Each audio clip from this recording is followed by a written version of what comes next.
Well, it's time for another video, and I actually have some decent news with this video.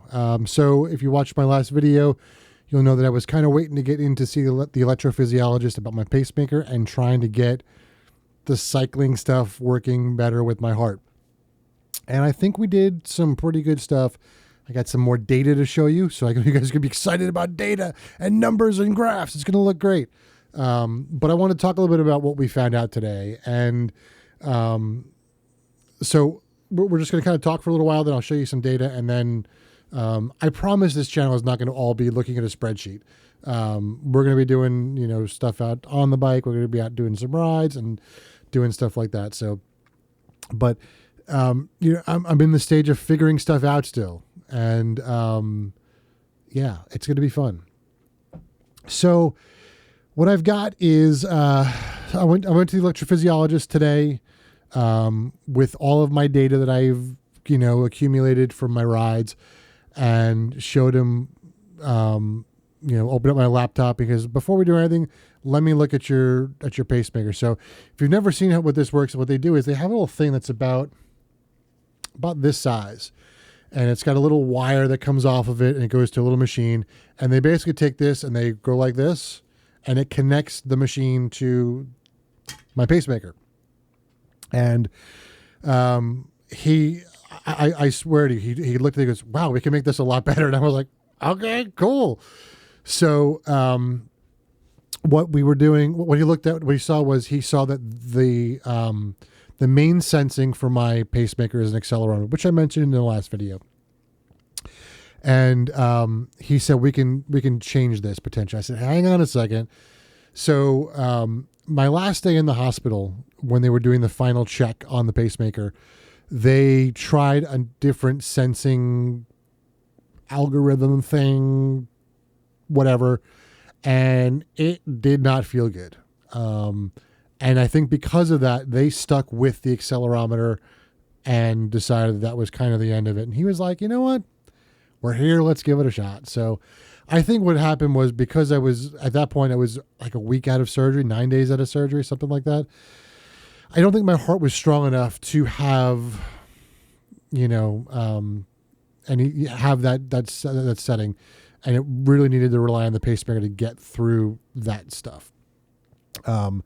So he explained we explained a whole bunch of things to me. And I want to talk a little bit about the spreadsheet that I showed you last week. I'm going to show you the update to the ride that I just did this evening.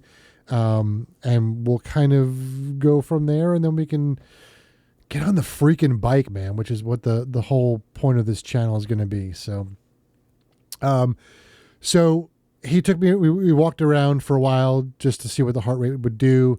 And he looked at some of my past data, and then he looked at my spreadsheet. So I showed him the July 7th and the July 5th, and he explained some things to me, which now I understand what was happening. So let's talk a little bit about how the pacemaker works. So prior to today, the pacemaker was strictly accelerometer data, or accelerometer driven. So if I were to bend over this way, my heart rate would go up. If I would go, back and forth. That's why rowing was such a good thing for me when I was doing my rowing exercises, because I was constantly doing this, going back and forth, back and forth. It was raising my heart rate because my upper body was moving. Sitting on a bike, my upper body doesn't move. So it makes sense that my numbers were the way they are. Perfect sense. So what he was explaining to me was, on top of all of that, he said, so there are 4 chambers of your heart. There's the atrium at the top, the atria at the top, the ventricles at the bottom. Okay. So the way my heart is now working, because of all the surgeries I've had, my atria function correctly. My ventricles do not.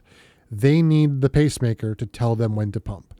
What was happening was the ventricles were getting the data based on the accelerometer, but my atria were functioning correctly. So as I was exercising, my atria were pumping harder and faster because I was exercising, but it was not sending that signal down because the ventricles were only listening to the accelerometer. So what they did was they put me into tracking mode today. So basically what happens now is, as the atria pump, it sends a signal and it receives that signal in the pacemaker. The pacemaker says, okay, the atria is now pumping. Ventricles, go do your thing, pump. So now there is a sync. What was happening was my atria were pumping at like 120 and my ventricles were at 70. So I had this kind of mismatch going on as I was exercising, especially when I was riding. When I was doing other exercises, it wasn't the same. So now that I'm in this tracking mode, now things are synced up a little bit better. And because now the atria are kind of leading the show when it comes to the data, I'm sorry, the heart rate, now I'm getting a better heart rate. I want to jump to the July 5th spreadsheet real quick because I was looking at the data of, I'm sorry, July 4th. So this is the first time I used my Wahoo kicker strap. And because the Wahoo kicker strap, it lives down by where the left and right ventricles are, because it goes based on electrical signals, here's what I'm thinking. This dip here is so low because it's reading the signal off of the ventricles. That's what I'm thinking. I don't know why it's still 37.5. That still could just be a bad reading, but like it was low like that for a while. I don't know. I'm thinking it's because of this whole thing. But let's take a look at the new data because the new data is super, super cool. So here's July 8th. Here's the new data. So at the beginning of the ride, it was a little weird. I don't know what happened, whether there was a communication error. You'll see that once I got into here, so it looked pretty good for a little while. Then it dropped down to the 60s. Now, here's the thing with this. I heard my heart beating faster than 67. I've mentioned before, I'm a musician. I understand tempo really well. I know what 60 sounds like. It was not 60. It was probably closer to 120. So I think there was a communication error. Maybe my battery's going dead in the in my sensor. But this, like, it was 65 for a long time. But then all of a sudden it kicked on and it got super responsive. So you'll see that now when I used to be in the 70s and the 60s, I'm now riding, I hit 146 here, 155, 158. So now I'm not only hitting zone 2, I'm hitting zone 4 now. I was nowhere near that ever on a bike. So this adjustment that we've made today has made a huge, huge difference in terms of the heart rate. So what does this mean? It means I can cycle. This ride today, I've mentioned in the previous video about the hill that, here's flat, this is the hill. Like it's barely a hill, that I would struggle to get up once. I made it up 3 times tonight with no issue. And honestly, I probably could have kept going, but my butt and my back hurt and I had to stop. So legs are feeling good. Heart is feeling good. I am very excited about where I can go now based on all the changes that have been made. Are they perfect? I don't know yet. I've been on one ride. I can tell you that from what I have felt in the day that this happened, so this happened around 9:30, 10 o'clock this morning. I can tell you that like when I would get back to my car, like walking from, a building to my car, my heart would race. I could hear it. I could feel it. I didn't feel that this time. It was different. So was my heart rate higher than 60? It absolutely was. But like there were times like he looked at my chart, my actual pacemaker data today. And there was a time yesterday, he's like, what did you do at 10 o'clock yesterday? It's like, oh, I went up a bunch of stairs to go to my car. He goes, your heart was 160. 160 going up steps. Now, up and down, atria and the accelerometer made it get to 160.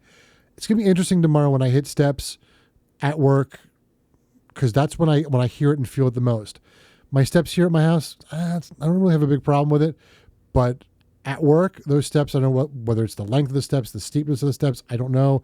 The fact that I have to walk a long way to get to the steps, I don't know what it is, but my heart races every time I get into the parking garage to go to my car. It's going to be super interesting to see what happens tomorrow with all this change. But yeah, overall, I'm feeling really good. I'm feeling very hopeful for all of this. And we got a lot of things coming up. I'm going to actually get on the bike with a camera that you can like see me ride and stuff. So it's gonna be fun doing that. I got some bike trails I want to go through and try and look around. But now that I feel better about where I am heart wise, you know, I jumped, like I was struggling to get 3 miles out. Like I went 5 miles today and felt like I could go more if I were more comfortable on the bike. So that's really, really encouraging. As far as getting comfortable on the bike, the good news is I have a bike fit scheduled and I'm super excited about it. So I'm a huge fan of Bike Fit James on YouTube. Love his stuff. I wish I were going to see Bike Fit James because I just want to meet the guy. He makes me laugh, and he is like the knowledge in his brain about human beings, how they operate and how they operate on a bike. It is so fascinating to me to watch him do all these bike fits. And I'm going to link Bike Fit James down in my description, because if you guys are like looking at cycling stuff, like, oh, he is just so cool. I love him. Anyway, I have a bike fit scheduled for September 10th. It is the closest thing I could find to a Bike Fit James where I live. I don't have the money to go out and fly to Bike Fit James and see him at Bicycle, but maybe one day I would love to do that. But so the problem that I've got now is I've got a sore butt, a sore back, and I think my handlebars are too wide. So I'm doing some adjustments and playing around and trying to get more comfortable on the bike. Don't want to spend a lot of money before September 10th because I'm gonna have someone looking at my stuff and, you know, easily seeing and having more knowledge than I have to get more comfortable on the bike. So I'm super excited about that. I'm actually going to email the guy and see if he's comfortable with me recording it, and see if the store is comfortable with me recording it. I don't know if they will be. If they are, I'll see if I can do it and pull it off. Because I just think I love the process of watching, you know, that sort of stuff happen. So anyway, super encouraging news. I'm very, very happy with where things are. Excited to see where this goes. And kind of like my first pacemaker adjustment, I wish I had done this months ago. And I wish I had learned my lesson back months ago when they made the first adjustment, but I was still in cardiac rehab, still kind of figuring things out. It was only 3 months after surgery. I'm now 7 months after surgery. So I think there's kind of a progression that you kind of have to go, let the heart heal itself, let the body heal a little bit. And then, yeah, I'm excited to see where this all goes. And yeah, thanks for following along. I hope you guys are enjoying the content. I promise, we're not going to stare at spreadsheets all the time.